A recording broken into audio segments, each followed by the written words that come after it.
Just like the street lights lit this town, like a fire in a blaze, gotta burn it down. Can't be afraid to leave this out. We got this far, don't know how. I see danger in your eyes. They know we'll burn down the night. Coming just like the sunrise. You know that we gonna let it away. Tonight, we gonna let it away. Tonight, we gonna let it away. Just like the sunrise, we gonna let it away.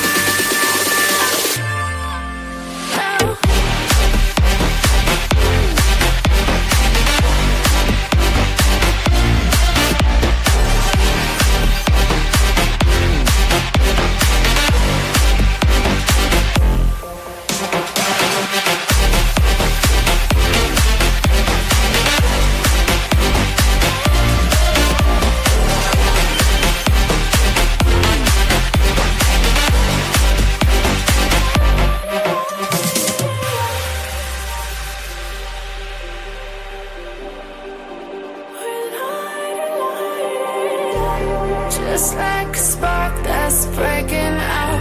Can't make a stop, can't turn back now. We know that there's no room for doubt.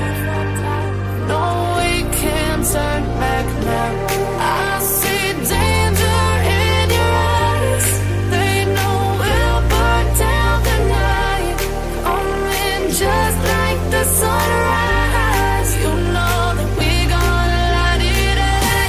Tonight, we gonna let it away. Tonight, we gonna let it away. Just like the sunrise, we gonna let it away.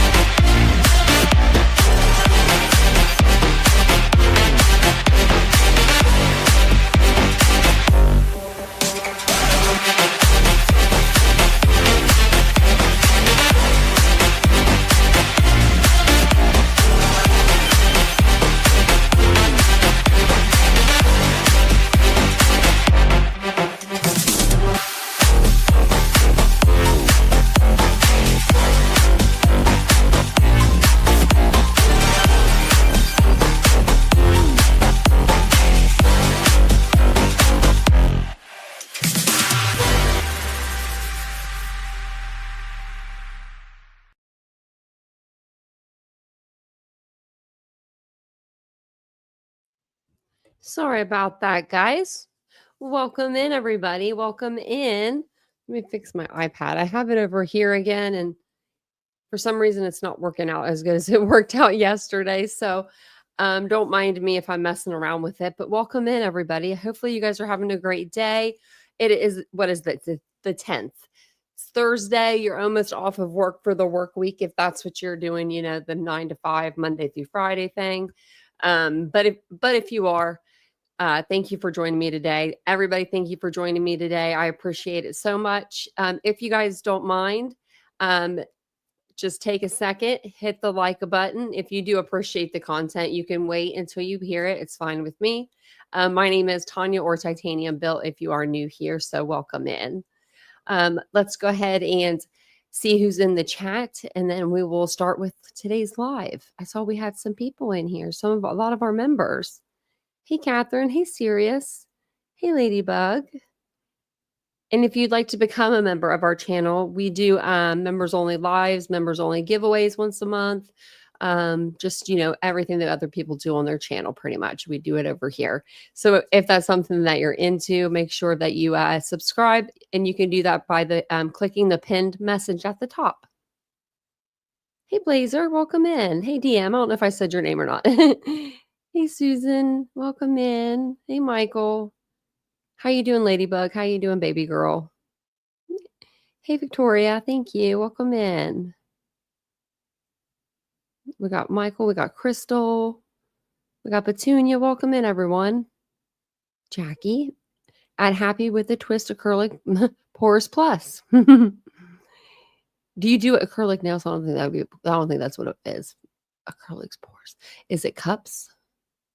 I'm trying to guess. It's your Sunday? Oh, that's great, baby girl, that you're off.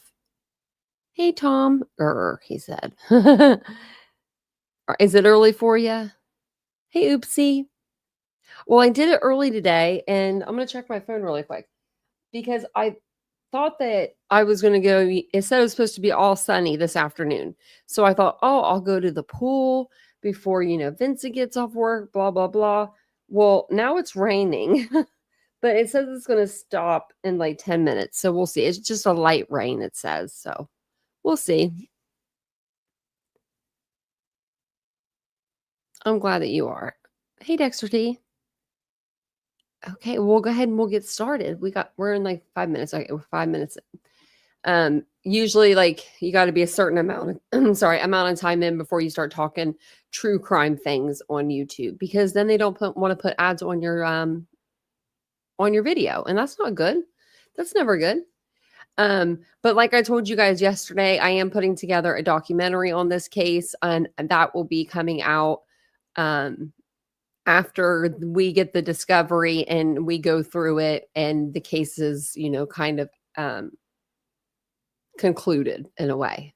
And then if I probably will conclude it after we do the documents, but if we do like jail calls or visits or we get any of that stuff, I can always add that, in at a later time. So, and like I said, if you'd like to become a member, you can by clicking the link up at the top, or you can see Nightbot. He'll be flowing in here with some links here soon. So lastly, if you would like to become a member of our Patreon, I'm going to go ahead and I'm going to put the link in the chat for you guys. We do have the Peacock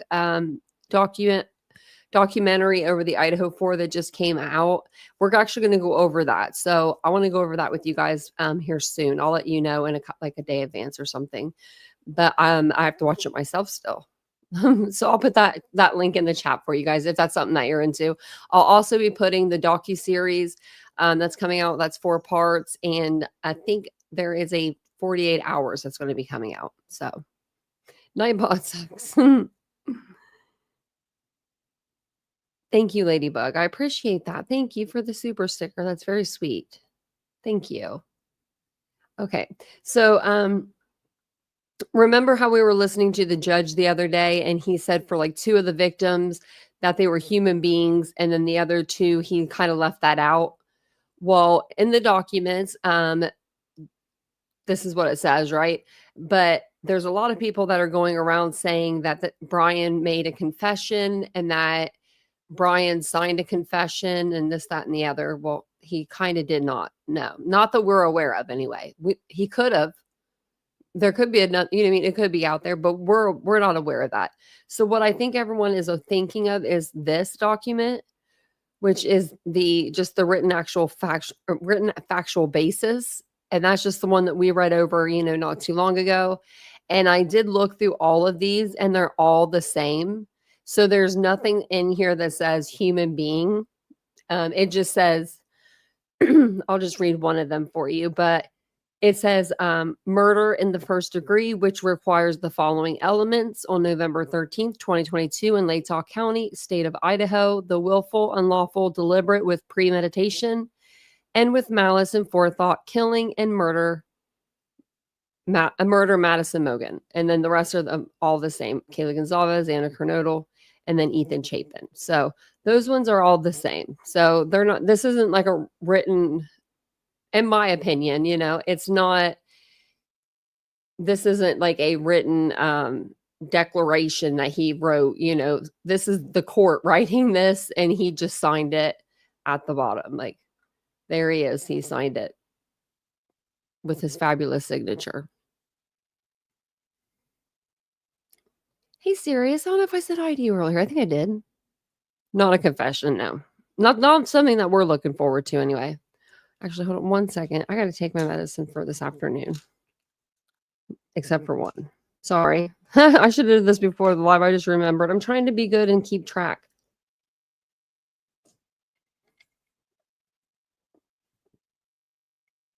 Like I've been off track for years and years. So I'm trying to see if I take it on my medicine like I'm supposed to, if it'll work. I usually just don't take it. Not good, is it?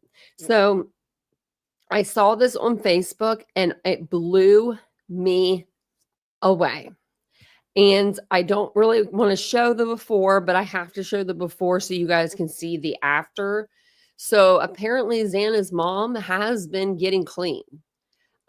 She's clean, I guess, right now. And there's a picture out there of her that is unbelievable.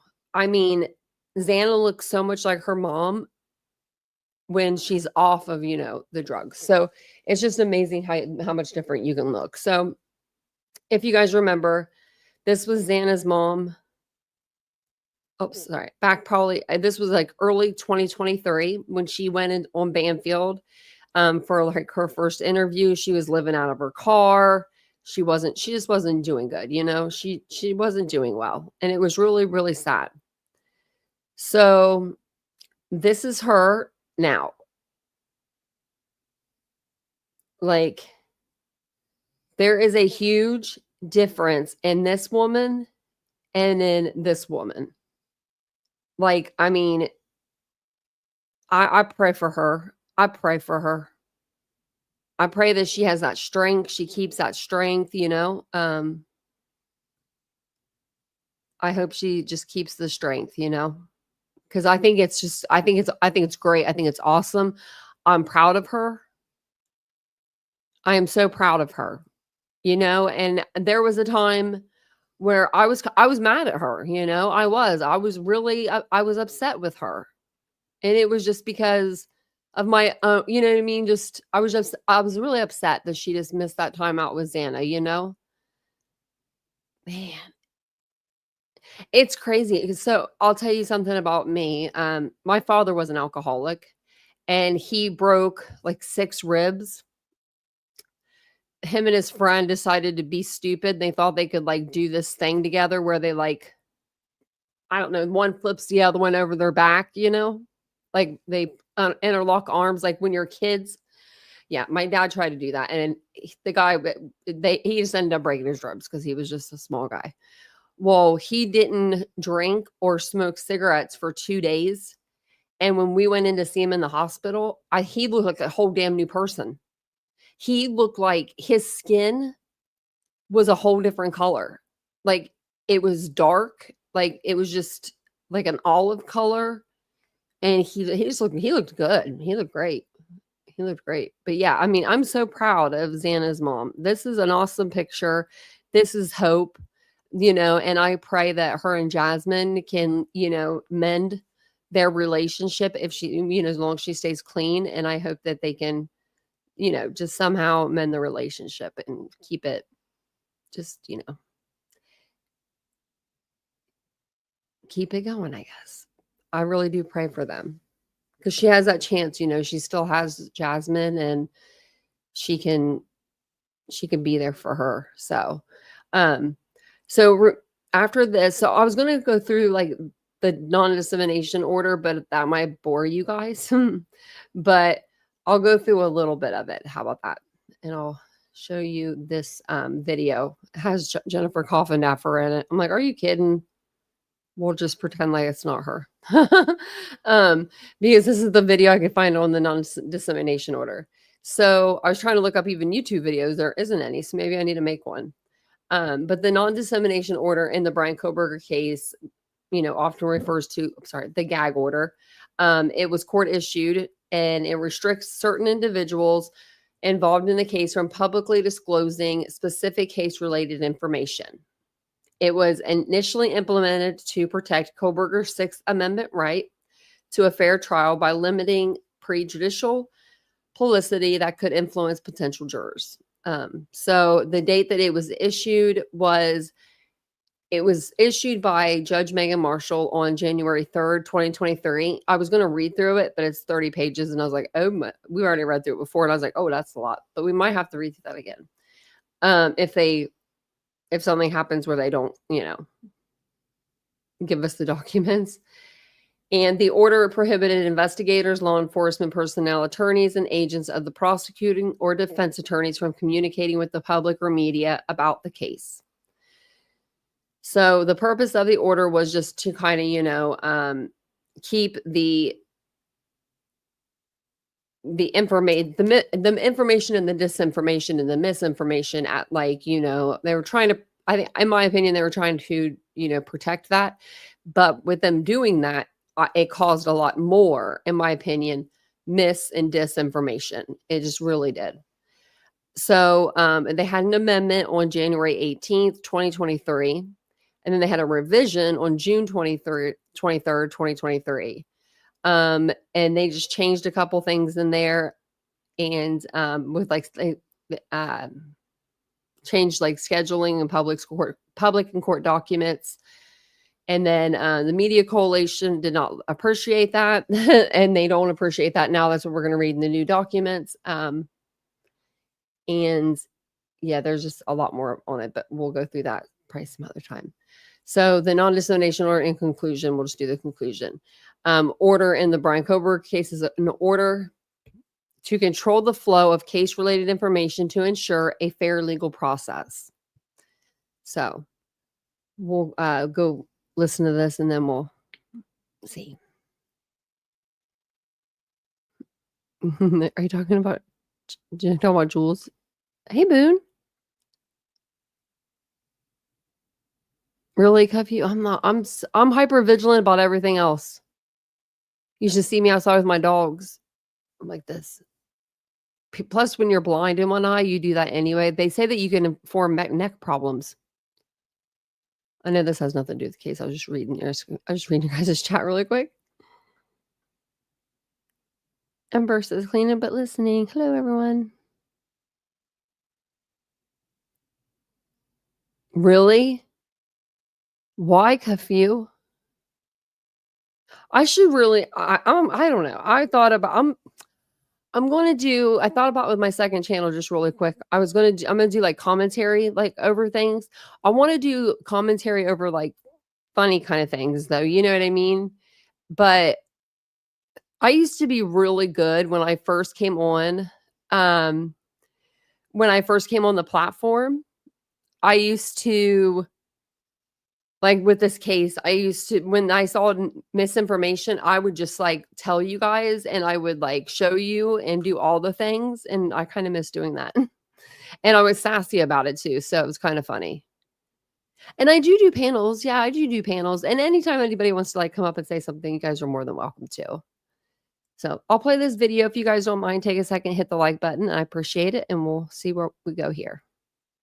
In what is likely the final Facebook update from Moscow police about the University of Idaho murders. Today, they notified the public that a judge has issued a gag order. Good evening, and thanks for joining us tonight. I'm Kirsten O'Connor.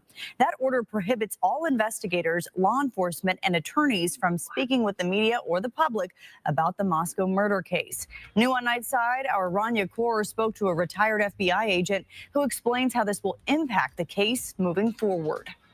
For weeks, social media, interviews, and press conferences gave regular updates on the murder investigation of Kaylee Gonsalves, Madison Mogen, Ethan Chapin, and Zana Kernodle. Any new details now halted by a non-dissemination court order issued by Latah County Magistrate Judge Megan Marshall. Right now, we completely shifted gears the minute Mr. Kohberger was arrested. When he was arrested, now we're moving into the prosecutorial stages. Jennifer Coffindaffer is a former FBI special agent and a crime analyst. The suspect, Bryan Kohberger, is awaiting extradition back to Idaho. A probable cause affidavit is still sealed, outlining what led to his arrest. We need to make sure, we, meaning the public, our country, we have to make sure that we give people who are charged with crimes due process. A non-dissemination or a gag order, according to Coffindaffer, is a benefit for both the prosecution and the defense. From the law enforcement. Wonder if she still feels that way. I don't think she probably does. Look at this behind her. Oh my God. Perspective. They've got a cloak surrounding them of the court saying, don't worry, you don't have to put your case in jeopardy anymore. There's no. Oh my gosh. I just realized, why would you? I'm not even going to point it out. No issue. Updates on a case shrouded in speculation, now only revealed by official court documents. It's because of all of this that this judge has decided, in the interest of justice for this defendant and for this case as a whole, we're going to put a lid on it. Reporting for 4 News Now, I'm Rania Kaur. I was going to say bye, oopsie. Have a good day. No, so I am going to say it because it's crazy. That's crazy. So, if you're like, okay, if you're a creator on the platform, and I mean, unless you want to, you shouldn't put like your kids' names out there and stuff, right? Because like, you just, I don't know. That's just like not right. I don't know. That's just kind of doxing your kids. If I had a child, no one would know his name. I would call him like Little Bean or something. Like, or if it was a girl, I don't know, Little Nugget. But yeah, that's just, she just had them things for those, she just had them stockings right behind her with their names on it. And I'm just like, oh my gosh, because she's on YouTube now, right? Like with me, I mean, I have a business. It's not hard. I don't know. It's just, if I got doxxed, I mean, I don't know, say welcome to the club, I guess. It's on Google there, buddy. But I don't want to be. I don't really need my name out there. But it wouldn't matter. That's why my brother comes in here under like Anthony Antoine or something like that. He doesn't even come in under his name. So we did have some new documents that came out. I want to actually go to the site. I accidentally exit off of it. I was looking for a bunch of stuff earlier. So I want to make sure there's nothing new. There is nothing new. These all came out, I believe it was yesterday, but it says the 3rd, but they lie. That's whenever they get in like into this, like into their hands or whatever. So it's just the state of Idaho. So this is a declaration of Rebecca Boone in support of motion to be heard as interested parties and vacate non-dissemination order. So I personally don't know why the news is doing this. Like they're all putting in reasons why the non-dissemination order should be lifted. That's my take on it. But the judge already said after sentencing, it would be lifted. They asked him during court, at the end of court, and he said, I think the judge actually was the one that brought it up. And he was like, okay, now with the, non-dissemination order, should we go ahead and just exclude the non-dissemination order or put it out there or whatever. And I think Ann Taylor was okay with it. And then Bill Thompson was like, no, let's just wait till after sentencing. And then maybe Ann then agreed. But I think that the judge brought it up, but it's just weird to me. Like, I'm hoping that they bring everything out. Now, I'm sure there's going to be things that aren't going to come out, right? Like autopsy pictures. I'm cool with that. Don't need those in my life. Maybe they may redact like the crime scene photos, certain parts of them, where maybe there was like a person. I could see that. That's perfectly fine. If they had like, pictures or something. But we're looking just for like the body cam for Bryan Kohberger before, back in, what was it, August or July or August. We want to know just anything that they have, right? Any of the evidence that they have. We'll take all the 60 some terabytes. If that's cool with us, just put it on the internet. I'll download it myself to 50 million hard drives and we'll be ready to go. But so, hey, Felicia. Hey, Chloe. So this just is kind of, declaration. And it says over here that it's for American broadcasting companies, ABC News, the Associated Press, Bonner County Daily Bee, CBS News, CNN, Cows Publishing, The Spokesman Review, Coeur d'Alene Press, Daily Mail, East Idaho News, Fox News, Idaho Press Club, Ion Media Networks, Lewiston Tribune, and then Pullman Daily News. I'm surprised my name actually isn't in here because I did do a FOIA, but it's not. And then it even has more like scripts. It just everybody and their brother. And then she just comes in here and she just says, that she's a correspondent for the Associated Press. As such, I have personal knowledge of the facts and statements contained in this declaration. I have 26 years of journalism industry experience. Much of that time has been spent covering the judicial branch and criminal justice issues. Okay, so she's okay. I have reported on the November 13th, 2022 deaths of 4 University of Idaho students, the subsequent criminal investigation, and the arrest and prosecution of Bryan Kohberger. I graduated from the University of Idaho with a bachelor's degree in journalism in 1999, and I covered the courts and law enforcement beat for the Lewiston Tribune before I joined the Associated Press in 2002 as a reporter in the Boise Bureau. In 2013, I was promoted to my current position as supervisory correspondent tasked with leading AP's news coverage in Idaho. I have extensive experience covering criminal and civil litigation in state and federal courts. I was an Idaho Press Club board member from 2014 to 2023, when I stepped down due to time constraints. I am a longtime advisory board member of the University of Idaho School of Journalism and Mass Media. I became a lawyer, school journalism law school fellow in 2012. I was regularly served as a panelist for training programs offered to teachers in journalism through partnership between the University of Idaho, College of Law. Okay, we get what she's saying. So basically, it's like their declaration on why they should get the non-dissemination order or why they should release it, right? So to me, it's almost like a waste of paper. Like the judge is he really going to read all these? I mean, he might, I don't know. He might. It just says the non-dissemination order in this case has not limited public interest or media coverage. Instead, it's only served to increase speculation and confusion. I agree with that. And now that Mr. Kohberger is pleading guilty, he already did, the court should lift the non-dissemination order to allow accurate, full, and ethical reporting in this case. I declare under penalty of perjury. Okay, and then it says her name. So, I don't know. It's just kind of. Did I hear it right? Didn't he say he was going to lift it? Hey, Texas Ranger. Hey, Ashley. He said he was going to lift it after the hearing, after the sentencing on. Do I have that paper still? Son of a bee. I think I threw that paper away because I wrote everything down I needed on it. But I wrote that on there, non-dissemination order will be lifted or something. So.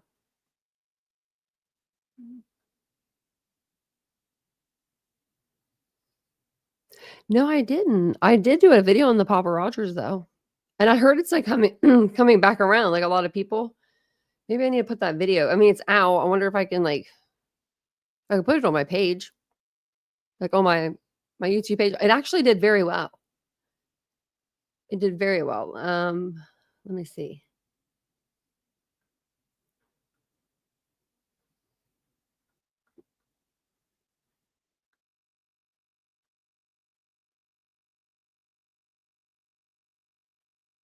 I was going to try and find it, but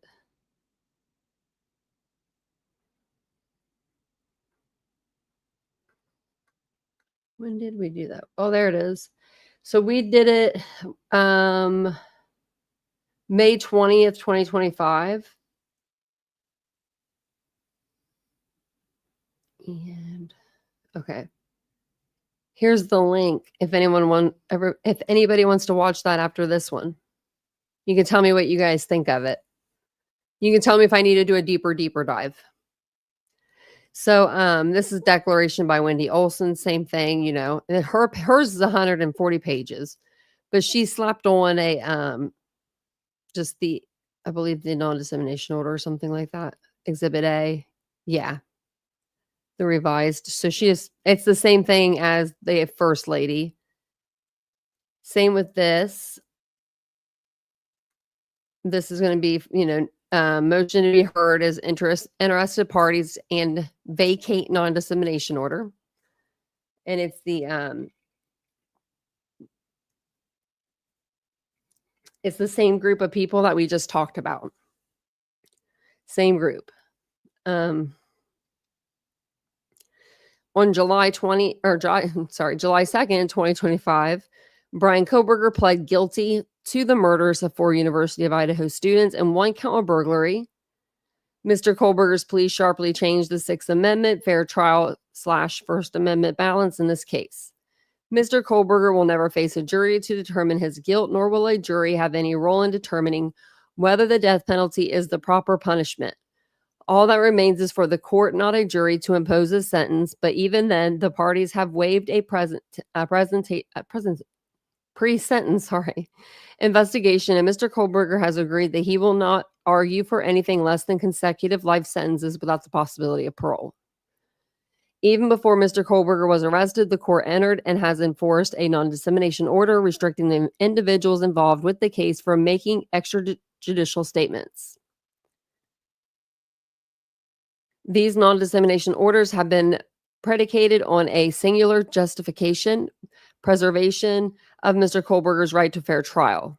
So now that we don't have that, that's what she's saying, you know? And then she has her argument: the non-dissemination order should be immediately because its sole justification no longer exists, and thus impersonability prohibits free speech. Oh, no, that free speech. The non-dissemination order is no longer justified by the need to preserve a fair trial, which is true, because he's not going to have a trial. But they're already going to like put it out at sentencing, right? Like, it's just weird. There are no other legitimate justifications for continuing enforcement of the non-dissemination order. Like, do I need to write one of these? Like, so, you know, and send it out? Conclusion: simply put, the non-dissemination order no longer serves a legitimate purpose. For the reasons stated in this memorandum, the Media Coalition respectfully requests that this court grant its motion and vacate the non-dissemination order. And the last one we have, and I put them in purple because I wasn't, because they're from like outside of the court.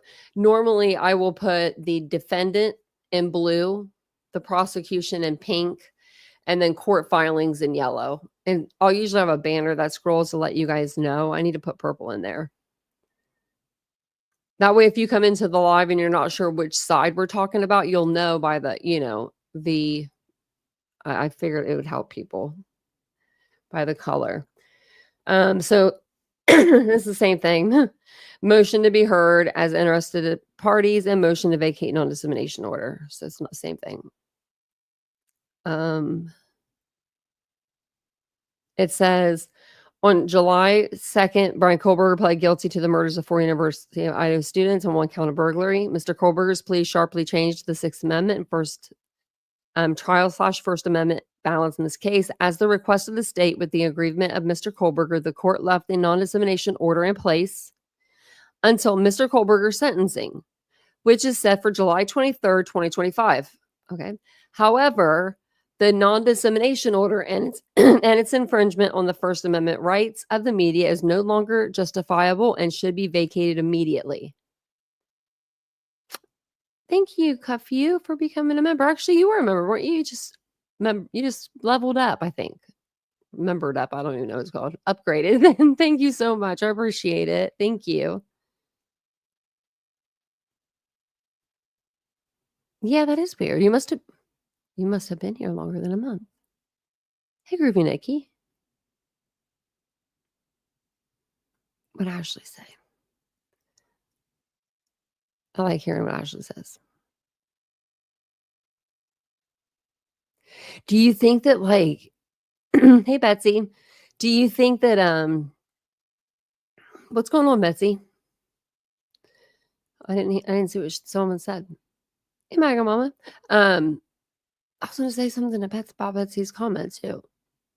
Hold on, let me see. Or no, maybe it was Ashley's. Oh, I was going to say something. Do you think that, like, people that are for Kohberger being innocent are going to twist this all around? Like, what is he going to have to do in order for them to believe that he's guilty of this crime? Nobody is forcing him to plead guilty to this crime. He could have went to trial, had a trial. If he was so damn innocent, he would have had the evidence, an alibi, an alternate perpetrator. His lawyer would have been prepared to go to trial. She was not prepared. She wasn't even prepared. So you can't blame the prosecution on that and the other people. I mean, you just can't. Oh, there's so many creators for him being innocent. It's craziness. It is insane. Yeah. He admitted it and they're like, nope, not my kid. I swear that's what it is. That's what it's like. I swear that's what it's like. Not my kid. Nope. My kid wouldn't do that. Not mine. Man, it's crazy. I was going to read the conclusion of this, but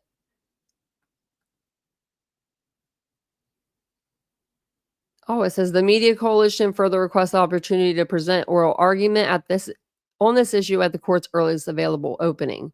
So I guess apparently they're trying to get the non-dissemination order before the 23rd, which, I mean, that's 13 days. I guess people are getting a little antsy. I mean, I can understand. I did a FOIA, so I should get everything. If I don't, I'll be like, what's up? Right. Yeah, I mean, and then for people to say they picked him, like, who the hell even knew Bryan Kohberger? Right. And if you're gonna pick somebody to plant a murder on their baby girls and all them people, not my baby girl, not one in the chat. If you're going to plant something on somebody, wouldn't you leave more DNA than a speck under the button snap of a knife sheath? I'm just saying, like, wouldn't you leave it a little bit here, a little bit there, something, anything, shoe print? They didn't even have that because the van's shoe print wasn't his, apparently. It must have been Dylan or somebody walking in or walking out because he had on boots, she said. She said that he had on boots. So that's just crazy to me. That's just crazy. Y'all be crazy. I know someone from Idaho says he can't believe BK did it because, quote, girls are hoes. Like, what the fuck? Yeah, I know. Isn't it crazy? It's insanity. So Ashley Banfield actually had on Larry Levine. He was a ex-con and he has been in 11 prisons. So he's been around. And he is going to talk to Ashley about what he thinks is going to happen with Bryan when he goes to prison. And I was like, I listened to a little bit of it earlier and it was really interesting. So I thought we would watch it together. And then we can kind of talk through it. And let me put her video in the chat really quick. And then I'll be in the chat with you guys too. Hey, AZ.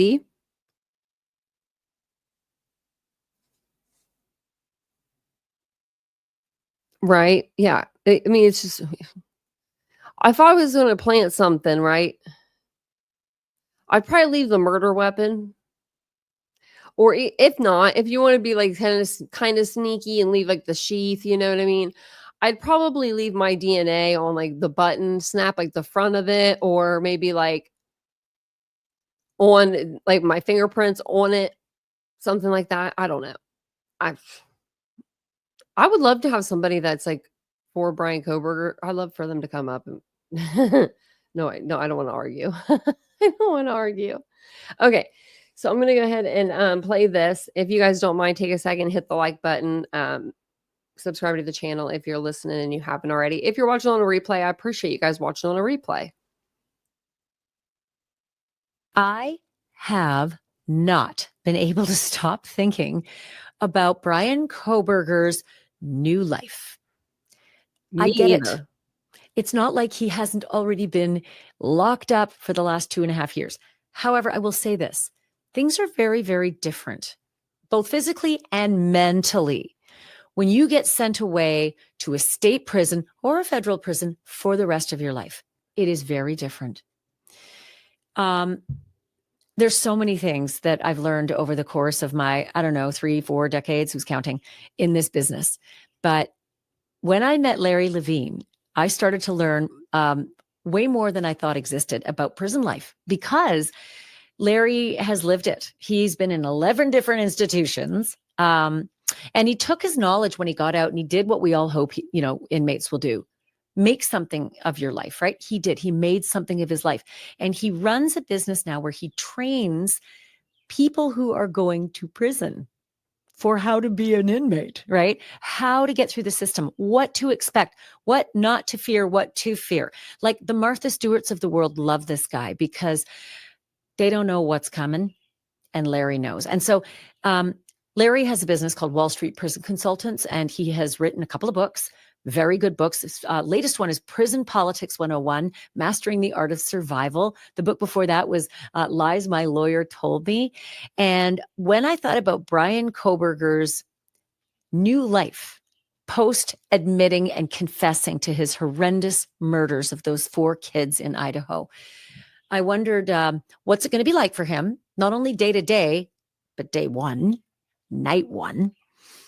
But I also wondered psychologically what it takes and what hits you. You're like, what goes through your mind when you are facing the rest of your life in a box? No opportunity for parole. They call it toe tag parole, right? You're not going out unless you got a tag on your toe in a pine box. But there's so much at stake, and there's so much That's what I've been saying. He ain't going to leave unless he leaves in a pine box. Protocol. And there's so much like logistics that come into play after sentencing, which by my watch is coming up pretty soon, right? It's the end of this month. So I thought I'm going to give Larry a call and ask him about everything that Bryan Kohberger is about to go through in his new life as an inmate for life.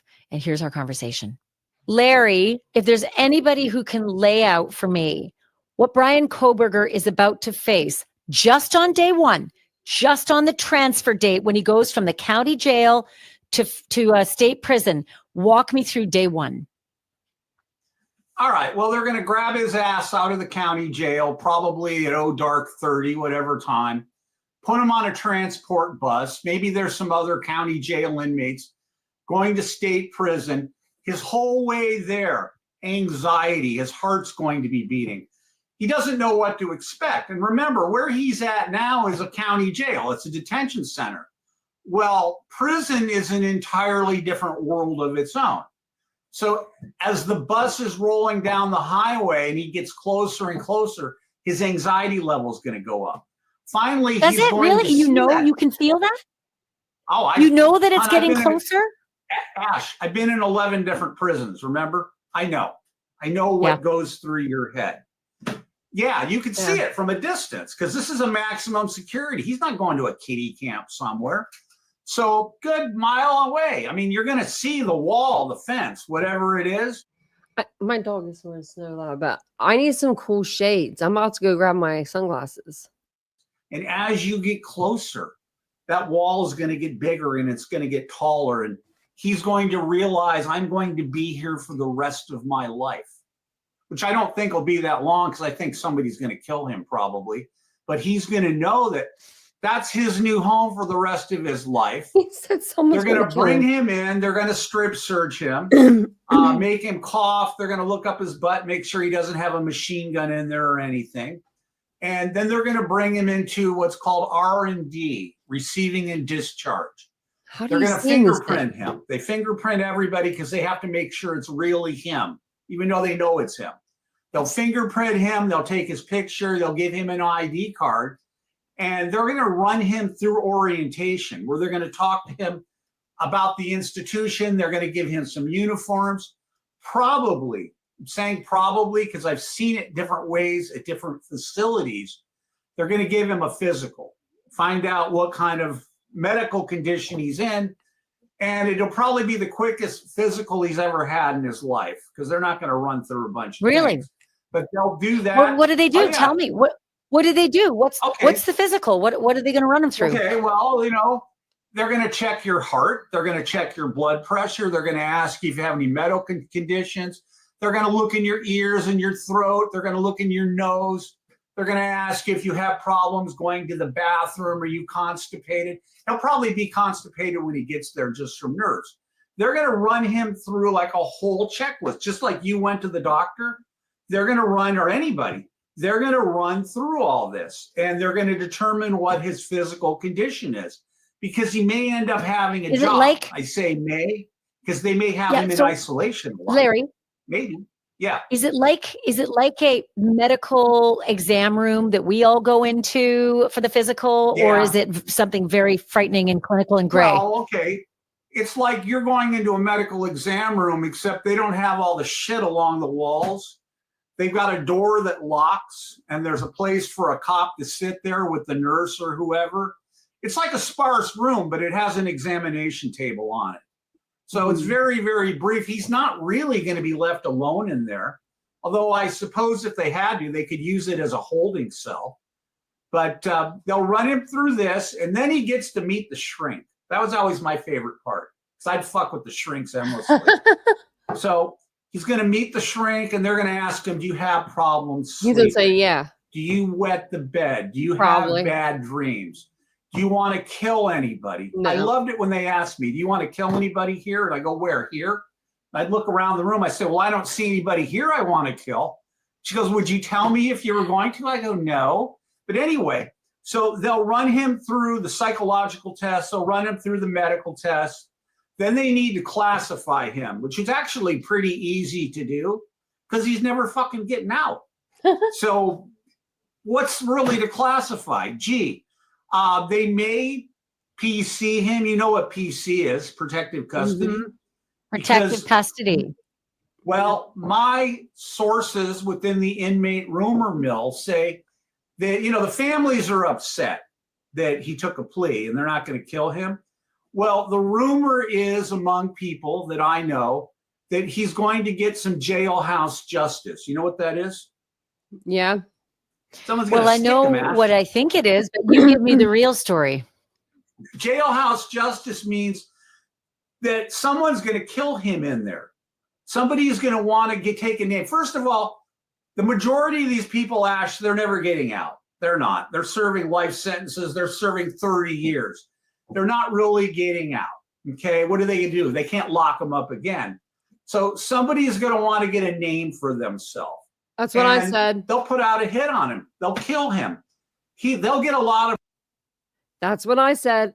I said either someone's going to go after him because of his crimes, and like they want to, be the big guy in jail, in prison, or it's going to be the opposite, and Bryan Kohberger is going to go after one of the biggest people in jail or in prison. You know what I mean? It's either or, really. I mean, someone's going to get shanked in prison. I'm sorry. It's going to happen. It's just, we don't know if it's going to be Bryan or if it's going to be someone else. But I mean, I guess he is good with, he likes knives. So wouldn't be surprised if he, got a toothbrush and started sharpening it as soon as he got it.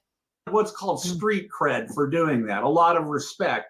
And it's possible that someone on the outside could pay someone who has a family member, let's say a family member of one of the dead kids, knows somebody that knows somebody who knows someone in there. So some money changes hands and they put a hit out on him, and they turn him off like a fucking light switch. He's dead. He's a target, a perpetual target. He's going to have to watch his back. He's not a scary guy. Mm-hmm. He may end up being someone's bitch for all we know. Someone will put a wig on him. Who knows? But the guy. Let me ask you this, because I also think jailhouse justice isn't just that he's got a hit on him to kill him. It's also that somebody wants to shank him so he knows what it felt like, what he did to the kids. Mm-hmm. Could be. Remember that these people in there, none of them, well, I shouldn't say none of them, a great deal of them are not mentally stable anyway. So that's highly possible. Maybe somebody will shiv him or something. That is part of jailhouse justice. I've seen people get stuck before. I've been in 3 different prison riots, so I've seen all this shit. But I predict within a year or less that he's either going to be dead or he's going to be physically injured in some way. Then they'll transport him, take him to a real hospital, and they'll let him stay there and get well and all this bullshit. Finally, they'll move him back over to the prison, back to Boise, and he'll be in protective custody for the rest of his life. I have been saying that I do not understand for the life of me why Bryan took this deal, really. I really don't, because to me, he's been alone for 2.5 years, right? We haven't heard of any psychological or anything like that to where, like, you know, he went crazy while being in there. We've never heard anything. I mean, he seems to be like, you know, a good inmate, just probably watches his TV and reads his documents or something. But if he goes into general population in a prison, that's a whole different ballgame. That's a whole different ballgame. If he would have got the death penalty, he would have been isolated, but he would have been by himself for 23 hours a day. And then he would have went out for rec or got a shower or whatever, right? I just feel like that would have been more like his style than going into general population with all of these murderer. I mean, he's a murderer too, but like I just feel like he's young and he's not prepared for prison. Like, I don't know if Ann Taylor's going to give him like a little preparation class, because somebody needs to, right? I mean, they probably don't. Just throw him to the wolves, really. But yeah, it's because crazy. They won't be able to put him in general population. They're going to consider that like a threat to the institution itself. I mean, it is what it is. So, I sent him in my book. You know, I wonder. Oh gosh. Let me ask you, Prison Politics 101.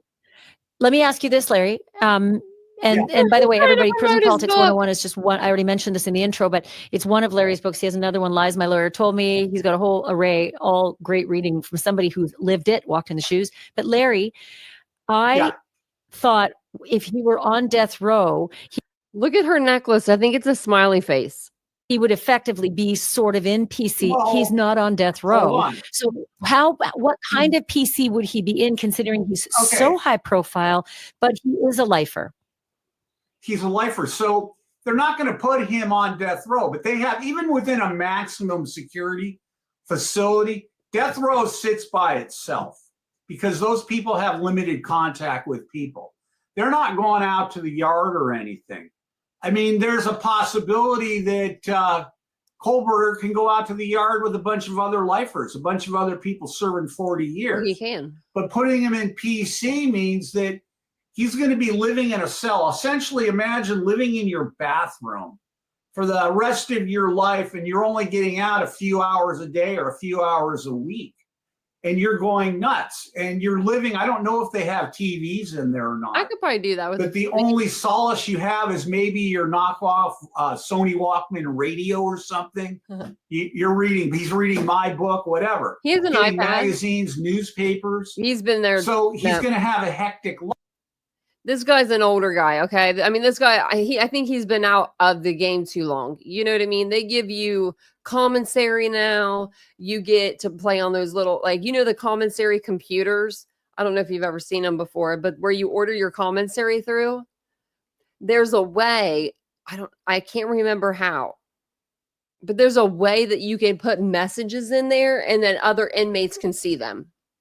And that's how people would communicate in jail. I mean, they'll figure out anything to communicate in jail. But they have like iPads and everything now. They have like a lot of stuff. Life. I mean, he'll also get, and I talked to you about this at one point on one of the episodes on News Nation. He's going to get groupies. He's going to get remember how Charlie Manson had all these women? The Menendez he already brothers. has That's them. what we talked about. Yeah, he already had them in the Moscow lockup. There was already this group of crazy. And listen, they're still there. They think that somebody else did it. They think he's innocent. Yeah, well, could be, but what do I know? The point is, no, not could be. He committed the murders, and he admitted it in court. Okay, I'll give him the benefit of the doubt. I believe he did it, but who knows? A spaceship could land also outside your house. But at any rate, he's going to have all these groupies. a shitload of groupies. They're going to want to marry him. They're going to want to have his baby. They're going to want to try to help him escape. They're going to put money on his commissary books. So in one aspect, on the outside, he's going to have a following of people that think he's a celebrity. The people on the inside are going to think he's a piece of shit. He can't do, I mean, let's use Diddy as an example. Diddy has money, he has influence. He can help people out on the inside. He's making friends, I'm sure of it. What could Bryan Kohberger possibly do for anyone on the inside? Nothing. Zero people. Zero. And hell, maybe he'll have some money left over in his trust account after they kill him. And that could go to the victims' families. They'll put it in a victims fund. That's what I see. Yeah. You know, it's funny when you say, what can he do? What can he offer anybody? Even Murdoch could offer legal help to fellow inmates. He could say, look, I'll work on your appeal for you. He's valuable. He has value for the rest of his life to every inmate that walks through that facility. But Kohberger has criminal justice. I don't know. I mean, if the criminal's getting out and they want to commit another crime, he could tell them how to do it and not get caught. What that's going to do for anybody other than don't leave the sheath. But he was already locked up. Well, I suppose that means he could get a job, or he could have gotten a job. At one point, he was working in psychology or something, examining why people commit crimes. I know that a lot of prison workers have criminal justice degrees. I think they only do that so they can get promoted. You know, it's like people actually. I did that to get a job. They get political science degrees. You always ask people, what are you taking? Well, I'm going to get a bachelor's in political science. What are you going to do with it? I mean, what's he going to do with his degree? And people that are serving forever like him, they don't have the same programming needs that people have when they're getting out. So they're not going to spend the money to run him through all these programs to rehabilitate him and make him a better person. He's like, essentially, he's in fucking limbo for the rest of his life. That is his life. Getting out a few hours a day, living in his bathroom, taking a shower, and going back to the bathroom. That's it. That's all he's going to do. He's got to watch his food. Maybe somebody will stick some glass in his food. Really? Maybe. Oh, sure. You that happens. People put gravel. They put pieces of glass. They put pieces of wood. They put like rat poison and where do they get cleaning chemicals. Yeah, you can always get to someone. Absolutely. Is that's people in the kitchen staff, the people who are doing the cooking, that they're the ones that do that? Well, there's inmates. It'll go down the essentially line. Run the prison, all prisons. And they're moving food around. Other than doing custody work, inmates are doing maintenance. The guy's coming by with the library cart, shoving books at you or something. So people have access to people. You know, somebody needs to carry that contract out. They need to do the hit. Somebody pays somebody off. They give them commissary. They put money on their books. Yes, slip this in Kohberger's food. It could be done. Absolutely. Hell, if I was there, I'd do it. Let me ask you this, Larry. I mean, listen, I think all of us would like a little vengeance on behalf of those families, certainly. Absolutely. I have this question about, I go back to the day one of walking into the rest of your life, but I thought about all the people who handle him, whether they're administrators or the medical staff or the guards who are going to walk him in his shackles. Are they dispassionate about each inmate and each inmate's history? Or do some of these guards say, hey, this one's for Steve Gonsalves and shove him? Like, how do they behave? Well, they'll treat him like shit. It's kind of like, when you get people that are child molesters and they come into a prison and every child molester says kiddie porn, I'm there for drugs, I'm there for mail fraud, stock fraud, whatever it is. Nobody wants to admit what they're there for. So they make something up. Meanwhile, the cops hate these people too. The cops want to get to them, but they can't do it. So the cops will drop a dime to the inmates and say, yeah, that's what this guy is here for. Because they know that the inmates will take care of him. But Ash, how can this guy hide? Because everybody fucking knows who he is. Mm-hmm. Enough people hate him. Yeah, Look at there's no Chris hiding. Watts? They had to move Chris Watts out of where he took him out of state. I think it was Colorado. Out of state. Take him out of state. By the way, About that, I talked to a prison warden on my News Nation show, and the prison warden, he's a retired prison warden, said he did not believe that Idaho has the funds nor the savvy to protect someone of his ilk, and that they will contract him out to a different state. Do you think that'll happen? Yeah, it could happen. That's a subjective opinion. They could create a cell. He's not the only person serving life in Idaho, or he won't be. So But they he's may the already only have person an like area that. at prison. Well, remember, this is a maximum security. This isn't a low. This isn't a medium. This isn't a kiddie camp somewhere. So they're set up to hold people that are serving maximum life sentences, death row. So I believe they do have facilities there. But you know what? Idaho is a small state.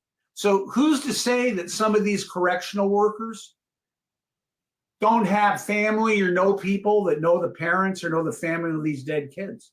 And perhaps they'll look the other way. Happens all the time. You can get to people. So, but is that sort of lends credence to what this former warden said, that he doesn't think that Idaho can really do the job? And maybe it's because it's so small and that there is a 1 degree of separation. Maybe it's because of budgets. It's a small tax base. Do you think that Bryan Kohberger will be contracted out to another state? Well, they could send him to the feds too. The feds have a compact agreement with all the different state prisons to hold high security inmates. Maybe they'll send him to ADX. You know what that is in Colorado? It's the maximum security. Yeah, the Supermax. The Supermax, Supermax. Possibility they'll send him there. But that's like where they have the Al-Qaeda people and the 9/11 people and all this shit. Is Kohberger and Jahar Tsarnaev, the Boston Marathon bomber? Yeah. Jahar Tsarnaev is at the Supermax. But is Kohberger really a threat to the inmate population? Think about that. He has a following on the somebody outside. said to me, yes.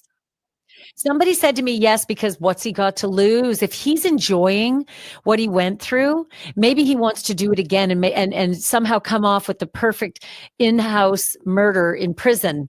And maybe the first one that was never solved. You just don't know. What's he got to lose? What are they going to do? Punish him? I suppose that's possible, but he's subject to controlled movement. They're going to shake his cell down all the time. People are going to be watching him. It's not like he's just fucking roaming free out on a prison yard.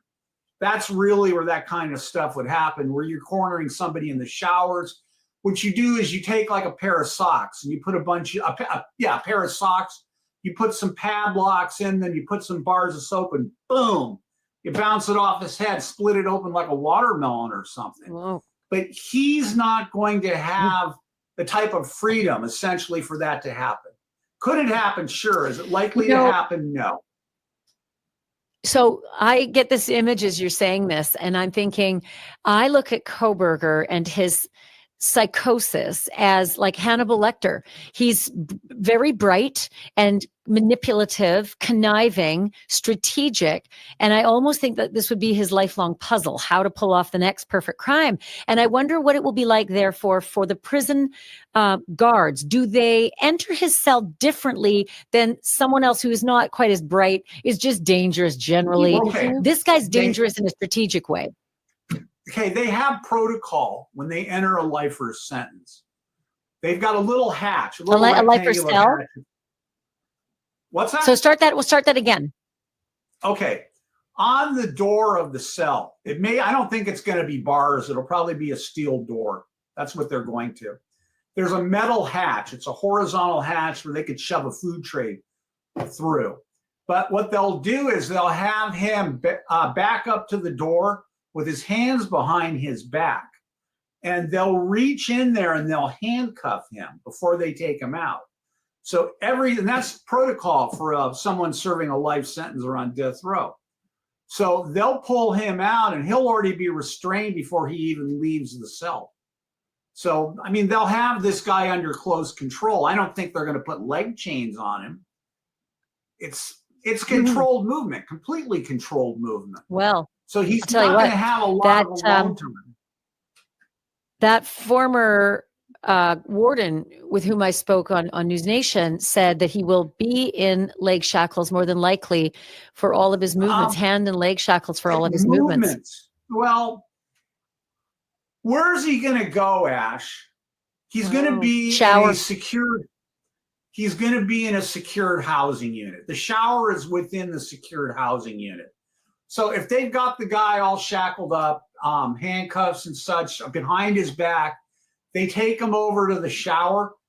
He can't get out of that housing unit. There's just no way to get out of there. So what is the purpose of putting a leg shackle on him? If they were moving him, though, let's say they were moving him taking him out of the prison to go see a doctor or something, taking him to a court date. Yeah, they would definitely leg shackle. You know what I think the purpose is? I don't think the purpose is for escape. I don't think that's the concern when it comes to Bryan Kohberger. I think it's for the protection. It is, well, maybe part of that, but also keep him under control, tell him who's boss, you're no longer running the show, and also to protect those around him, because I do see him as Hannibal Lecter. I do see that he could do something to people around him, maybe not escape, but do something horrendous to someone else. I suppose it's possible, but it's kind of hard to do when you're shackled behind your back, isn't it? I agree. Right? I agree. But this is Bryan Kohberger, who's again wise enough. I So also, you know what else I see? I also see him feigning being, incapacitated in his cell, and I see him feigning forcing an entry of guards into his cell, after which he could have Adam. Possibly, but they'll bring 3, 4, 5 guards over to his cell. They're not going to pop that cell door open with one person. Yeah. They'll be all set. They'll have their tear gas and they'll have their clubs and such. They know, I mean, these people aren't stupid. They know how to handle high security inmates. So it's not going to be a fucking cakewalk, but you're right. Maybe he's been so quiet in court and reserved. I don't think that he's going to put up any fight in jail when it comes to like the guards. Now, with me saying maybe he'll go after someone that's like the big dog, that's only because maybe that person will come after him, right? Or he's thinking in his head, this is what I've got to do in order to survive. But I mean, personally, I think someone's probably going to go after him. Yeah, hit that like button, everybody. If you guys don't mind, take a second, hit the like button. going to try to get into their heads. If he's read my book, let me pitch my book again. Stop doing this. I teach inmates how to manipulate prison staff, how to get into the staff's minds, how to get them to do stuff and they don't even realize it. So the staff, they can be manipulated. So, I mean, sky's the limit for him. He can try whatever he wants. Let's say that somebody is in an institution, a low or a medium. Even somebody at a high security, they've got an out date 10, 15, 20 years, they're getting out. So they want to keep their good time and such. They're not really going to do anything. He's never getting out. He has no good time to lose. He has no parole date coming up. So, you know, based on what you were saying, he can really do anything.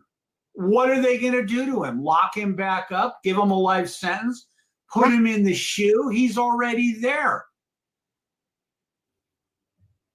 So the other side of the coin is I try to look long term, and I imagine he's starting to look long term. Yeah, I try to look long term at prison reform, let's just say. If he were locked up 40 years ago, how different is it now for someone who was put away 40 years ago and is looking for another? He's still, you know, he's probably only 60 and he's probably going to live another 20. Let's look ahead 40 years, Larry. How much change do you think is going to happen within the prison system about their daily lives and their benefits, or their now they get iPads? You know, how much change do you think is going to happen from now to 20 years, now to 40 years, and then to 60? Because I believe he'll be there 60 years till he's 90. Well, they're already using the iPads for visits. So they've already kind of cut a lot of the visits out where you can call your family member and visit with them all the time. Probably the nutritional values will change, the food. They're going to automate. Everything's automating. I'm muted. Do you guys think that they'll move him prisons, like move him out of state? because he is such a high like profile, killer, murderer. I hope they don't decide to move him over to the East Coast near his family, or I'll be screaming. They'll probably build a new cell block or something, a new prison on the grounds where they can have less staff. It'll be like ADX, where everything is automated, less contact with the inmates, maybe more automated medical care. The federal prison system right now is out of money. They're not really giving the inmates the nutritional values they're supposed to. So instead of giving people regular food, maybe in 20 years, 30 years, they're going to give you like an energy bar. This has all your nutrition in it that you need. You're not getting regular food. This is it. They're going to get rid of all the toilet paper. They're going to put some kind of bidet in all the cells or something to save money. I believe everything is going to turn into automation. They'll probably have, he's going to have like a paper mache I don't even have one jumpsuit. of them. They don't want him hanging I don't himself. Want one. They want to keep him well. So I think those are so weird, right? No. He can serve his whole sentence. But I believe a lot of these facilities are not going to have cloth uniforms anymore. It's all going to be like biodegradable, disposable clothes. Everything will change. The shoes, the clothes, everything. The visits, you name it. Bryan Kohberger's first requests upon being put into the Moscow jail was that he was vegan, and the Moscow jail, being teeny tiny, still accommodated for his vegan diet. Is that a federal law? Is it a state law? Is it a requirement no matter what? If you have some sort of dietary restriction, not religious, just dietary, that they have to accommodate? Not really, because that's a personal choice. It's like, we don't offer that here. Perhaps when he was in the Moscow jail, he wanted to use that as a tool to get transferred by asking for vegan food and knowing they maybe didn't have it. He wanted to take a car ride or something, who knows? But they're not bound, other than religious, as you pointed out, they're not bound to just give you special food because you want it. If he had a dietary restriction, he was diabetic or something, they'd have to give him food that met that. But there's people that are in the hospital that are diabetic. I thought if you're a certain religion, you would get kosher food. Maybe and they're giving them sugar jello and such. So a lot of things just aren't followed. I'm gonna look at it. I mean, maybe he'll become friends with somebody and they'll give him some Pruno. Kohberger will be there getting drunk on Friday night. Who knows? It's possible. I keep wondering about the first night that he... Okay, I just looked it up. While prisons and jails may not always offer a dedicated vegan menu, they are often required to accommodate dietary restrictions, including veganism. This may involve providing a vegetarian or plant-based option or allowing inmates to supplement their meals with purchases from the commissary. So this guy's kind of old school. Lays his head on the pillow in his new home for 60 years. He won't be able let me ask a question. Okay. Hold on 1 second, because there's crosstalk and we won't be able to hear it. So hold on. I keep wondering about the first night that Bryan Kohberger is going to lay his head on the pillow in his new forever home, his new lockup. And I remember something you once told me, that almost everybody cries. Oh. They do, because the whole realization has hit them. This is what it has come down to. And they can't sleep I slept the first night like a baby because I was fucking guilty as a motherfucker. But people lay awake and they can't sleep. And every little fucking noise and the pipes in the wall, everything freaks them out. And then, this is an old prison in Idaho. Maybe there's rats in the walls and maybe he'll get a little pet or something. I don't know. But he's going to hear all these noises.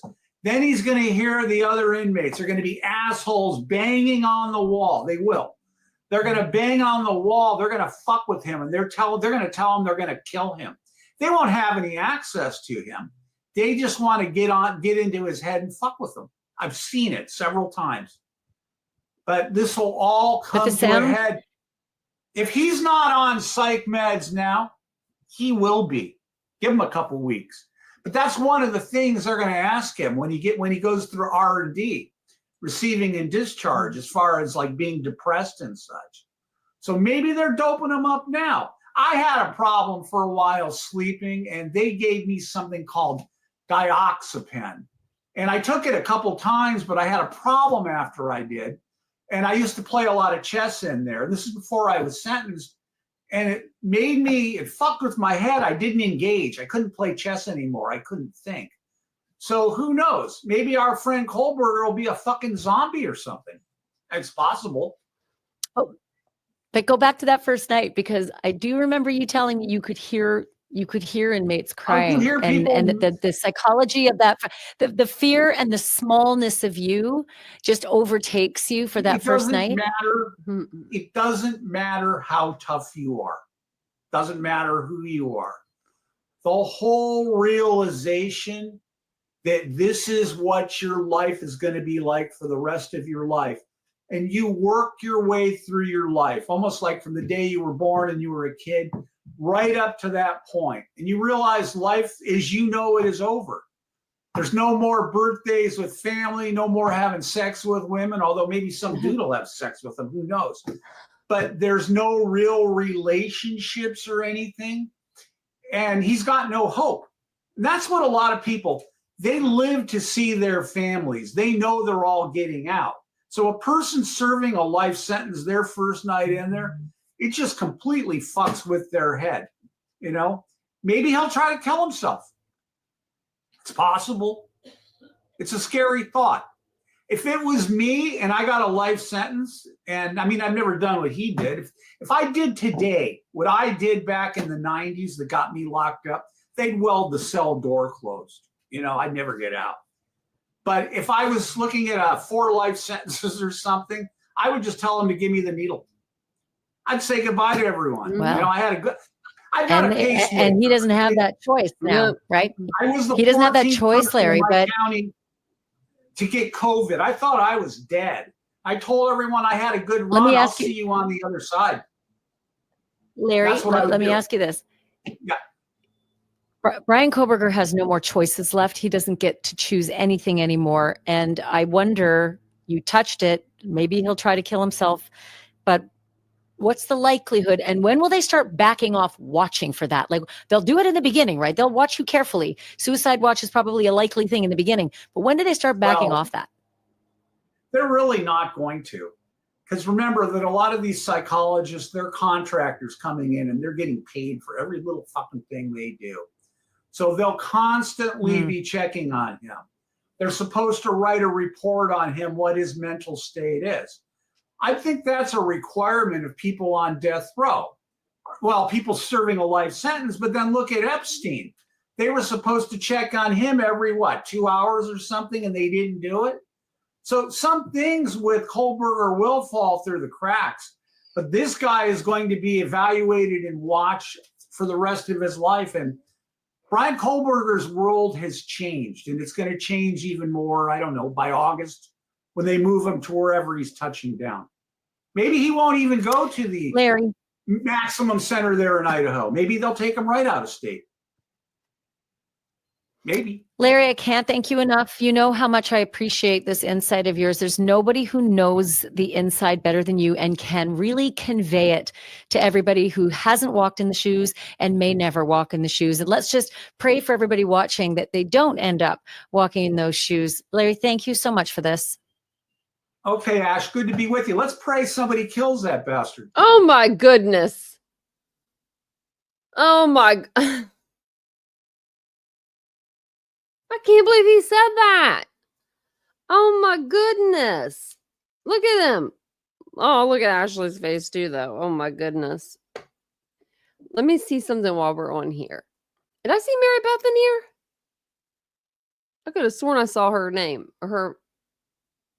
No, you did. Wait, hold on. Hey, Mary Beth. Hey, Mary Beth. How are you? I just saw someone say Mary Beth. I was like, what? What I see? Oh, thank you, Mary Beth. That's so sweet of you. Thank you. Thank you so much. I'm gonna add some more videos on there. I want to do the Long Island serial killer one, and then the Idaho docuseries. When does that come out, actually?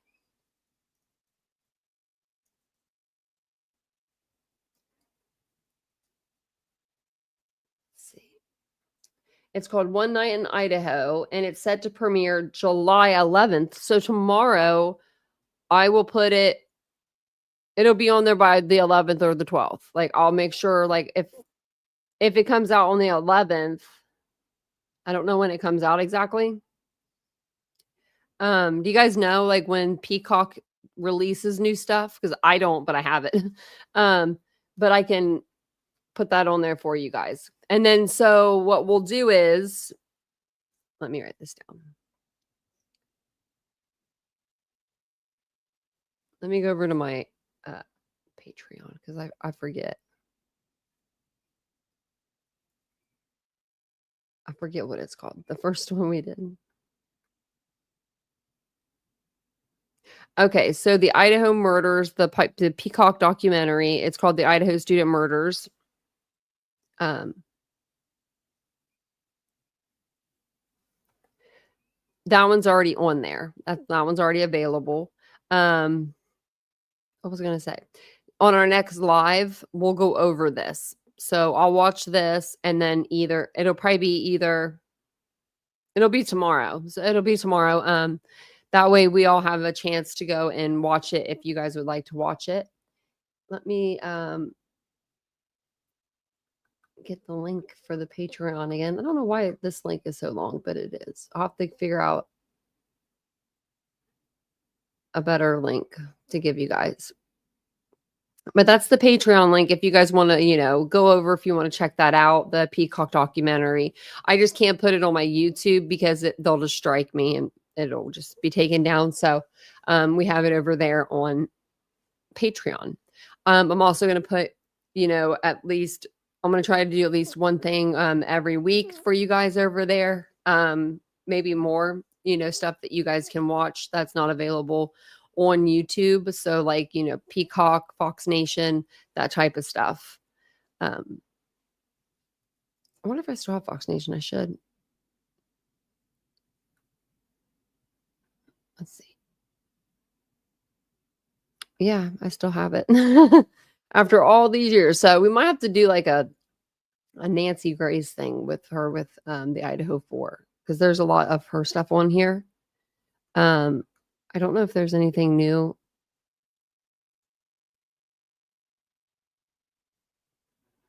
No, I don't see anything.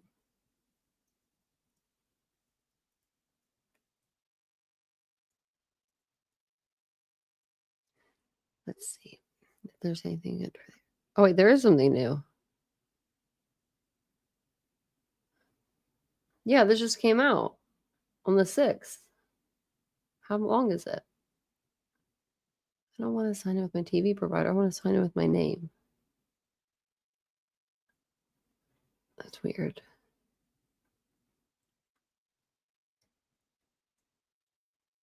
Fox Nation. Usually they'll let me sign in on my account.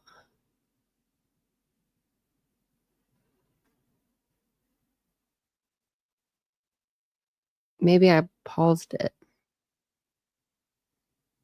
No. Last payment was $614.25. That's so weird. That's not letting me watch it. I'm gonna figure that out so we can watch it. I don't know if I'll come back on tonight. If I do, we'll watch it.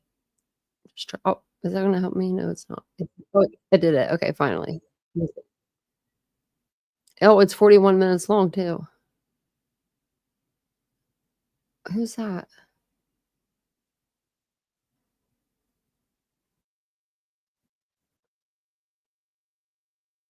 I don't know. I was gonna see if there was oh my gosh, it has Enan, whatever his name is, in it. Okay, yeah, that looks really good. We should watch that. We should watch it. Yeah, so serious, I'm gonna have that on my my Patreon as well.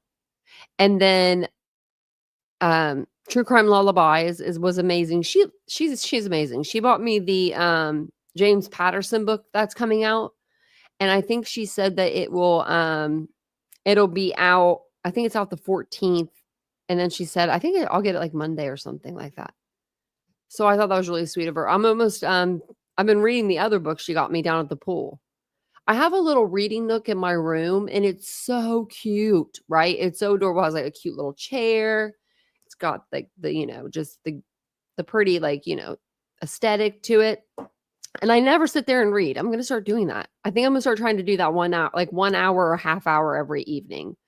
So I may do more lives during the day just so that I can get back on my sleeping schedule.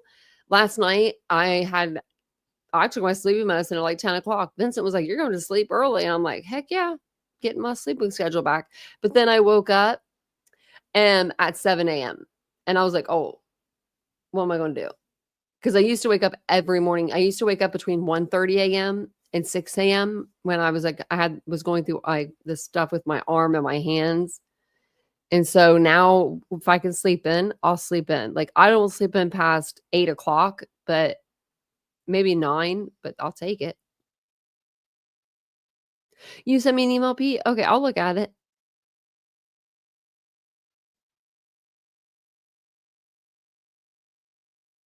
You got up early, Maga Mama, too. I know, I need to pay these bills. Give me some money, Tom.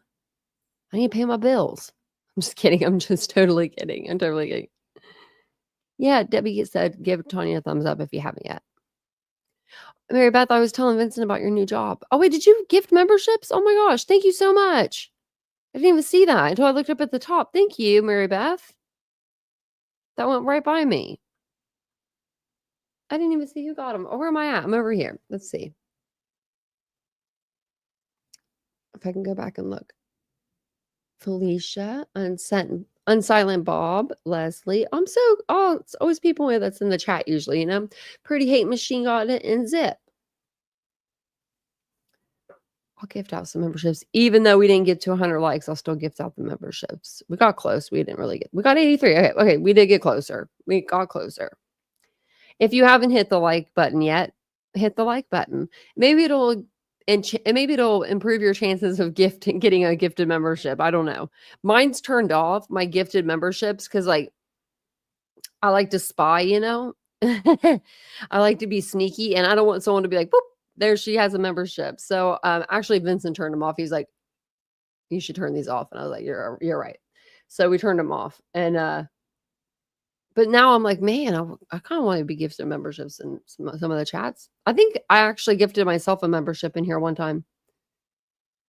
Do I do it here? I don't think I could do it actually here. Let's see. You used to be able to do it from your studio.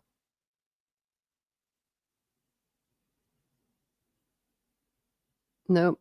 I can send myself a super chat or a super sticker though. I have to go to my home page and then go in that way. Isn't that weird? Okay. Let's see. Oops, sorry. And if you haven't subscribed, subscribe to the channel. We're almost at 21,000 subscribers. So it's really awesome. It's really, really, really awesome. Thank you guys.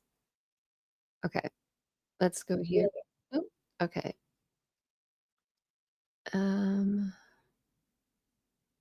There we go.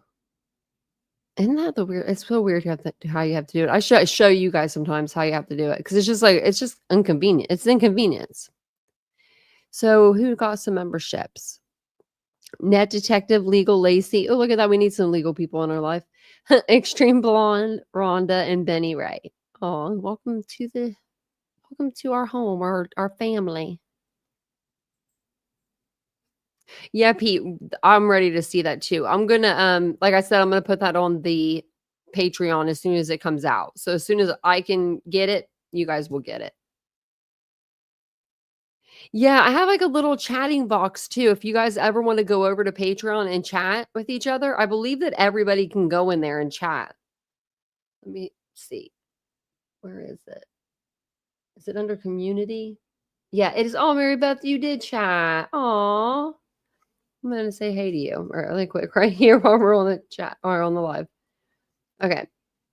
I'm going to show you guys like what it looks like. So this is like the chat. And you can come in here and you can write whatever you guys want. It's under community. I'm trying to see like.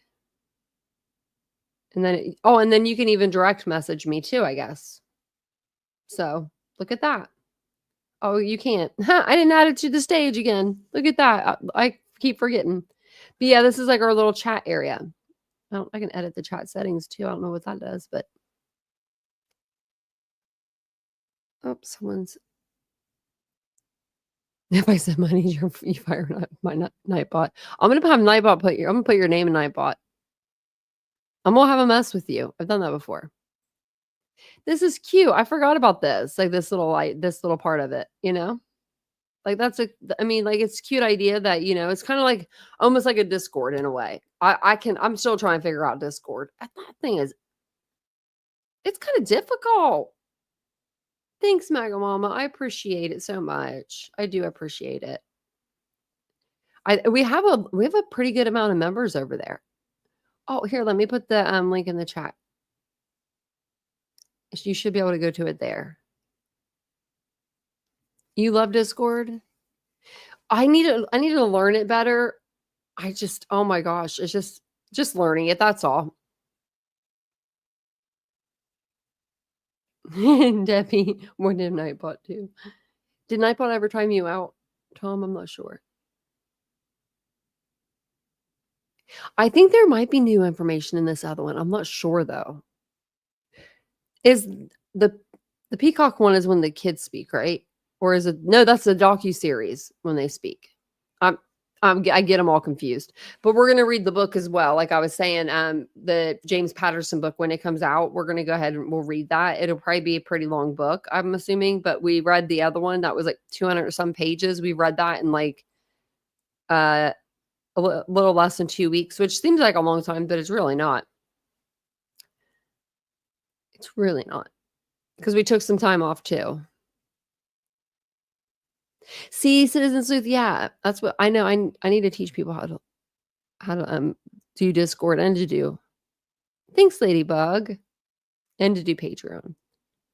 So I think Patreon will be cool to like go over there and I could put out videos over there too, like you know what I mean, that I can't put out here. Like, let's say we have a case like the Delphi case again, right? When I was reading the probable or the memorandum that they sent out. Remember, it popped out the 156 pages or whatever, and we were going over the crime scene. I remember I couldn't even put it up on the screen because I just knew I was like, don't do that because it was so graphic that like I had to change words in there. Like it was like I hated doing that because it's a case that needed you needed to say the right words, right? And so on Patreon, I guess it's a little more open and you can do more, you know, you could say a little more than you could say over here. So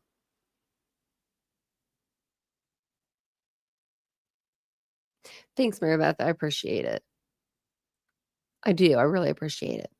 And whoever bought the dress for me the other day off my boutique, thank you so much for doing that. I hope you love it. I love the dress. Actually, Mary Beth has the dress. It's the pink one. I was actually going through my sales for this year, and I was like, Mary Beth, Mary Beth, Mary Beth. It was making me giggle.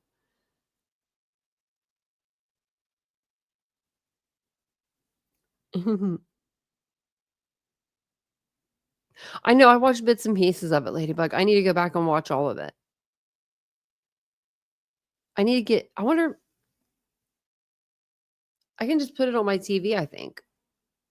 And then I could, you know, sit in the bedroom and watch it. I don't think we've really watched our bedroom TV. Isn't that weird? You buy something, you don't use it. Oh my gosh. Okay, so I want to do this so bad. Let me write it down. TV tape. Vincent's going to kill me. Okay. There's this stuff that you can buy. You know how like there's those picture frame TVs that are out right now. They're like the big thing to have. Like they're a picture, they look like a picture frame instead of like the black. Well, if you get on Amazon, they have this tape that you can like tape around it and it makes it look so good.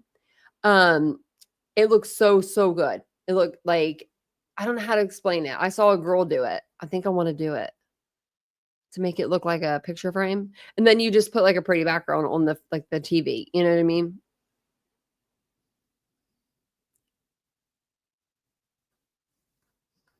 I'm gonna have to send you like a goodie basket or something. Oh my gosh, look at this dog. She's put her head up on she just woke up. Did you have a good nap? You should see her eyes. So Weimaraners, their eyes are circle. I don't know how to explain that to you, but like they're not like regular dog eyes. I'm going to show you. And so like they have more like character, they say. Like people, like that's just what they say. People say that. Let me see. Oh, that puppy picture. Oh my God, the puppy pictures. Oh, I gotta show you the puppy pictures because that one looks like her. When she was a puppy, she was so cute. She's still cute. She's the cutest dog ever in the world. Oh, that one's kind of small. That opened up small. Let me grab another one.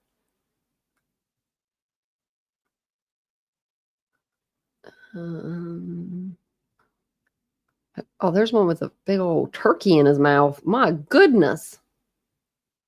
My goodness. She loves running after squirrels, birds. She barked. She tried to run after it, but I was like, you're not doing that. And a bunny the other day, and then she just barked at it. I'm like, what are you doing, you weirdo? Oh my gosh, Felicia, I'm so sorry. And I'm over here about to show dog pictures. Oh my gosh. I'm so sorry. I'm so sorry. Your dog, we talked about your dog. 15 and a half years old. That's a long time.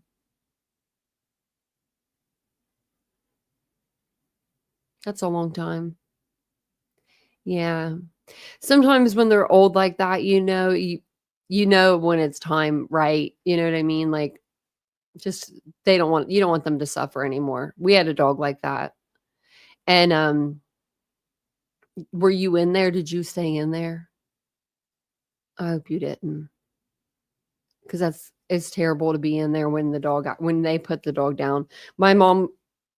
We had to put our dog down. My mom was at the vet with the dog about to do it. They put the relaxer on and I ran like 2 blocks in the rain with my hair wet. I didn't even know, I didn't know what was going on. So I found out and I ran there and I told her to get out of the room.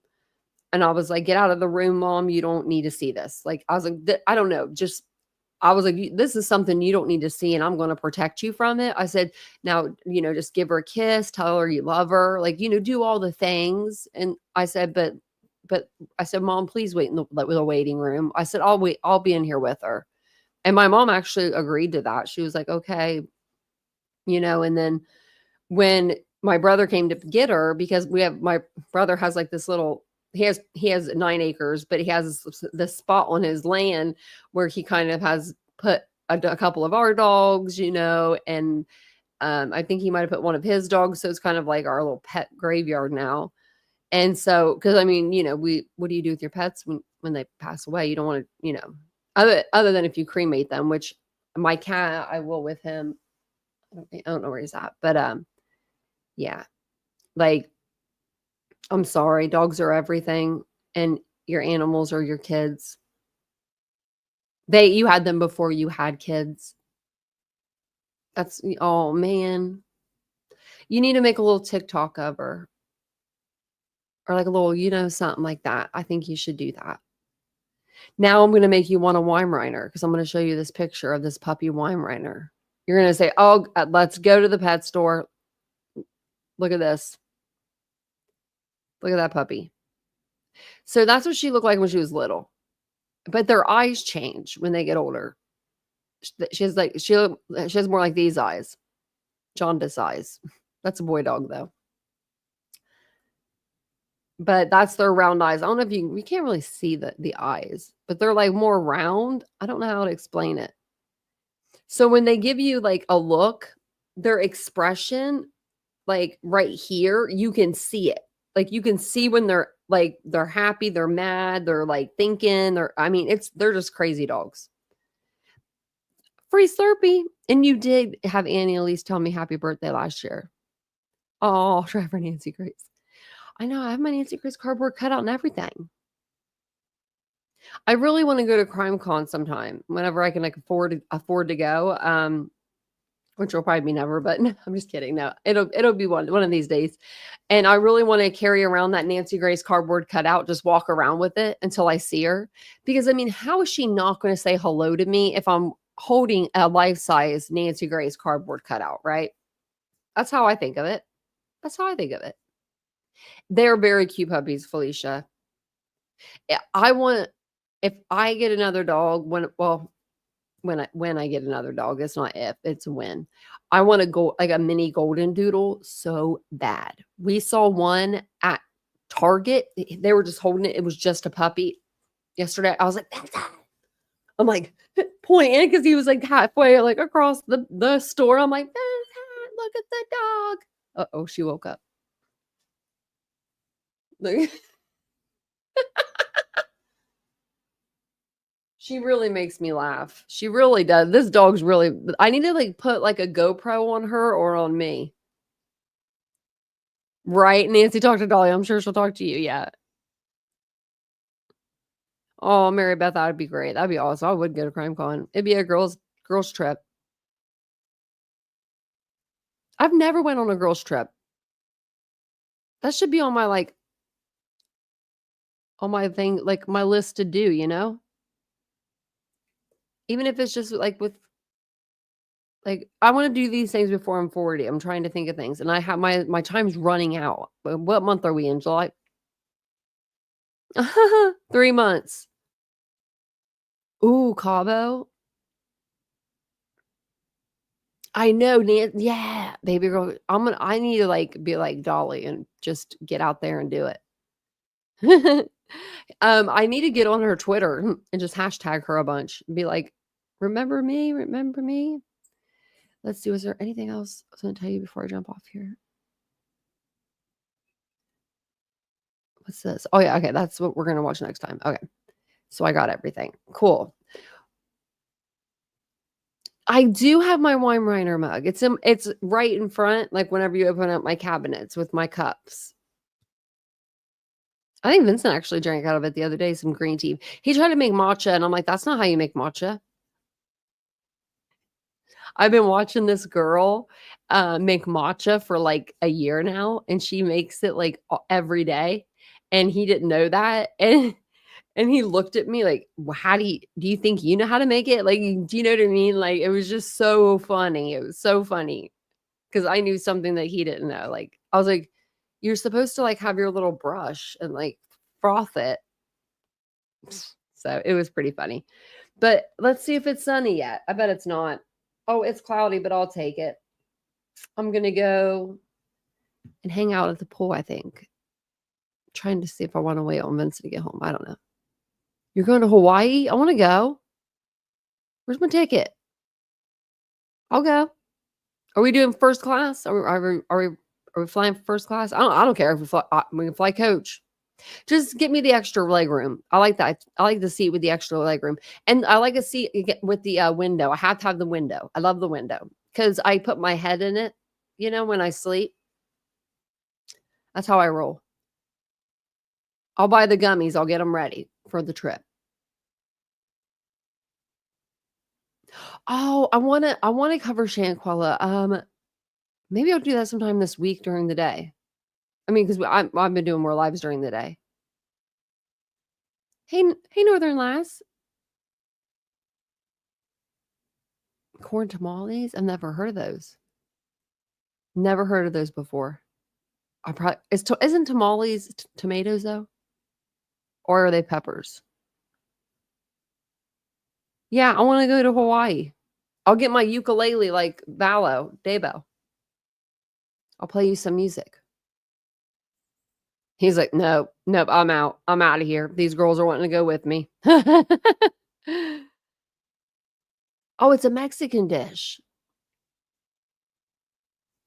Any kind of gummies, really, says in Sleuth. When I'm going on a plane, I just because I'm like, I can't smoke on the plane, so give me some gummies, one of those types. Because I just would rather get on there and just be calm and like go take a nap than sit there because our trip we usually go on is California. So it's about, I think it's 4 hours in a plane, or like 4.5 maybe. But then when you're there, you go back 3 hours. So it's really confusing. It's very, very, very confusing. So then the first day, like when we get there, our hotel isn't even ready. You know how hotels are now. Like you can't check in until like 4 or 5 o'clock or sometimes 6 o'clock there. Well, we'll get there at like 12, maybe 3, something like that. I can't even remember. But we'll get there and then we're like, okay, what are we going to do? So every time we go to the hotel, because the hotel that we stay at it's beautiful and it's a quarter mile maybe from his mom's house. They walk there. They walk to each other. It's really cute. So we will go to the hotel, and I think like since they kind of know us now, because we've kind of been doing this trip for a while, they always let us check in early, like when we get there, or they'll be like, just give us like an hour and we'll get it ready for you. Like they're really cool about it. And they won't charge us for it, which is very, very surprising. So where we go, Vincent's from, and I'll just tell you because I don't think it matters, but he's from Hacienda Heights, which is right outside of LA. It's beautiful. It's beautiful. His mom lives in the hills. Beautiful house. It reminds me of like the Brady Bunch house for some reason, but it doesn't look like it. But it reminds me of it. I don't know why. I think it's because where it's at or something. But up on top of the hill where he lives, there's like this beautiful golf course, like right up, like right there, right where he lives. He lives like off of it, I guess you would say. And you can like have dinner and everything up there. It's like a country club. We've ate dinner up there. It's beautiful. Like my picture for my Unfiltered channel, that's California. Like we're just standing out on the golf course. It's very nice. I'll have to look that up. I've never been there before, Trips. We've been a lot of places too. We've just driven around and just looked at everything. There's this house. It lives rent free in my head, right?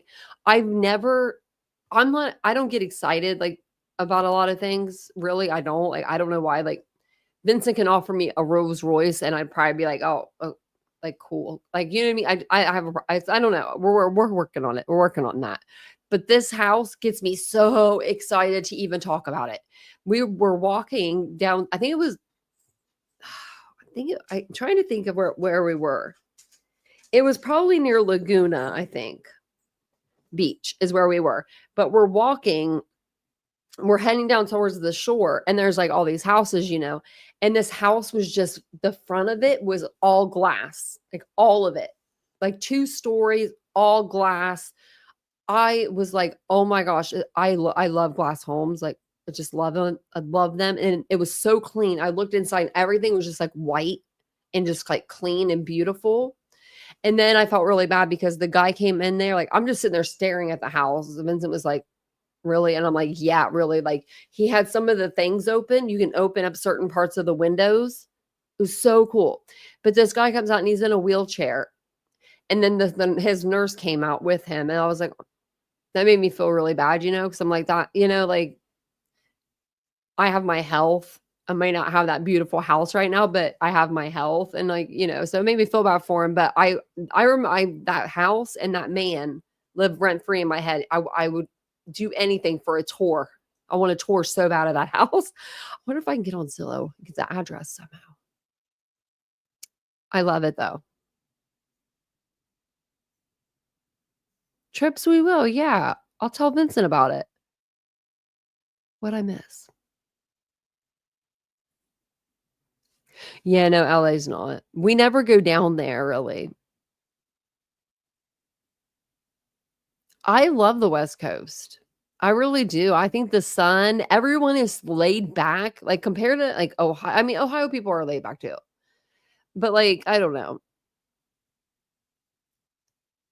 I'm like the minority when I go to Vincentstown, and I love it.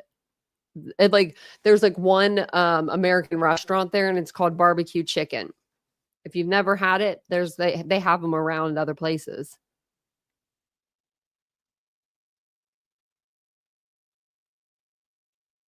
Oh, you squirt in your mouth. Oh wow, baby girl, I didn't know that. See, I need that. And then I'm always afraid of the dog because that's usually when the gummies hit. Yeah, I'm gonna get off here too and get some things done.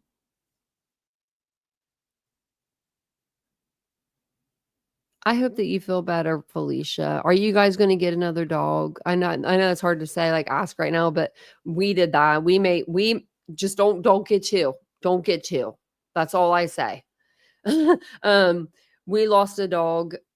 We had her for like a year and a half. That was it. She just literally just fell to the ground. I don't know if it was a heart attack. That's what the vet thinks that happened to her, that she either had a stroke or a heart attack.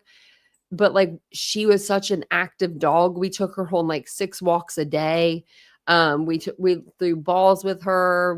She ran out in fields. We gave her the best food. I mean, like very trained, very good dog. I tried to give her CPR and it didn't work. We took her to the emergency vet. It was too late. So that night, we literally were like, we came home for like 2 seconds and it was so quiet in here. You just don't have those paw clicks, on the floor. And I'm like, what are we going to do? So we ended up going out and looking for a dog because my brother came and helped us with that dog too. And we went to the Humane Society in Columbus and they had a shy unit with these dogs. That's where we found Araya, the one that likes to beat other dogs up. She looks so cute right now sleeping. But so we got her because she just looked so awful. She's so skinny. You could see her bones. But when we went into the playroom to play with her, she went straight up to Vincent and laid in his lap. And I was like, we're getting her. So then we got her. And then all of a sudden I saw Mia on Facebook or something. It was like, I don't know how I saw her on there. It was something like maybe Facebook or somewhere. I saw the dog, but she was bred through the Amish. And I'm like, that dog's beautiful. I really want her so bad. So then I was like, I'll buy her. I'll pay for it. And I was like, I'm going to get her. I told Vincent, I was like, I'm going to get her for you for our anniversary or something like that. I don't know. I made some reason to get her. And so then we got Mia and it was just like, it was craziness. So, but if I ever get another dog, it would be a small dog, but I love my babies. Like literally I was putting soda away today and Mia was literally right behind me. Like, why do you have to be there? Or maybe she's trying to catch me if I fall. I don't know. But thanks for talking to me for a while after the live. I appreciate it. I love talking to you guys. I should just do a live where we just sit here and just chit chat. But I should do a live on my other channel where we do that because I need to go over there and do some more content. So maybe I'll do something over there later. So be on the lookout for that. But yeah, my son picks up his puppy Monday. Oh, that he's adopting. Oh, that's so sweet. I bet he's excited. When you have to wait for the puppy, it's even like more. It's just like, I don't know. I had to wait on Mia for like 2 weeks and I was just like, oh my gosh, I need her now. So I know what it's like. But pet shops with puppies though. Oh yeah. Oh yeah, we do have pet shops with puppies. I bought one time. Don't do that. They're expensive. See, that's good that you have to buy through a licensed breeder. That's the way it should be. It really should be like that, It really should. And the dog downstairs, Riley, the one with the one eye now, that the dog's owner, she never came back to get it. me and Vincent are starting to fall in love with him because he comes through the window. And I'm like, he's kind of cute. And Vincent's like, he is kind of cute. Like, he just barks, but he's just cute with his little one eye. I want to give him an eye patch. I'm about to ask for that dog. But thank you guys so much for being here with me today. I appreciate it. I will be back tomorrow or tonight, and I will see you guys then. Make sure you have your alerts on. I will put it on the community tab if I do come on this evening. If I do, we'll watch that Fox Nation Bryan Kohberger thing I just found. That would be pretty interesting to watch. But I'll see you guys all later. Don't forget, if you guys want to watch the Patreon stuff, it will be on my Patreon, the videos. And I just put the link in the chat. So thank you guys for being here, and I'll see you guys all later. Bye.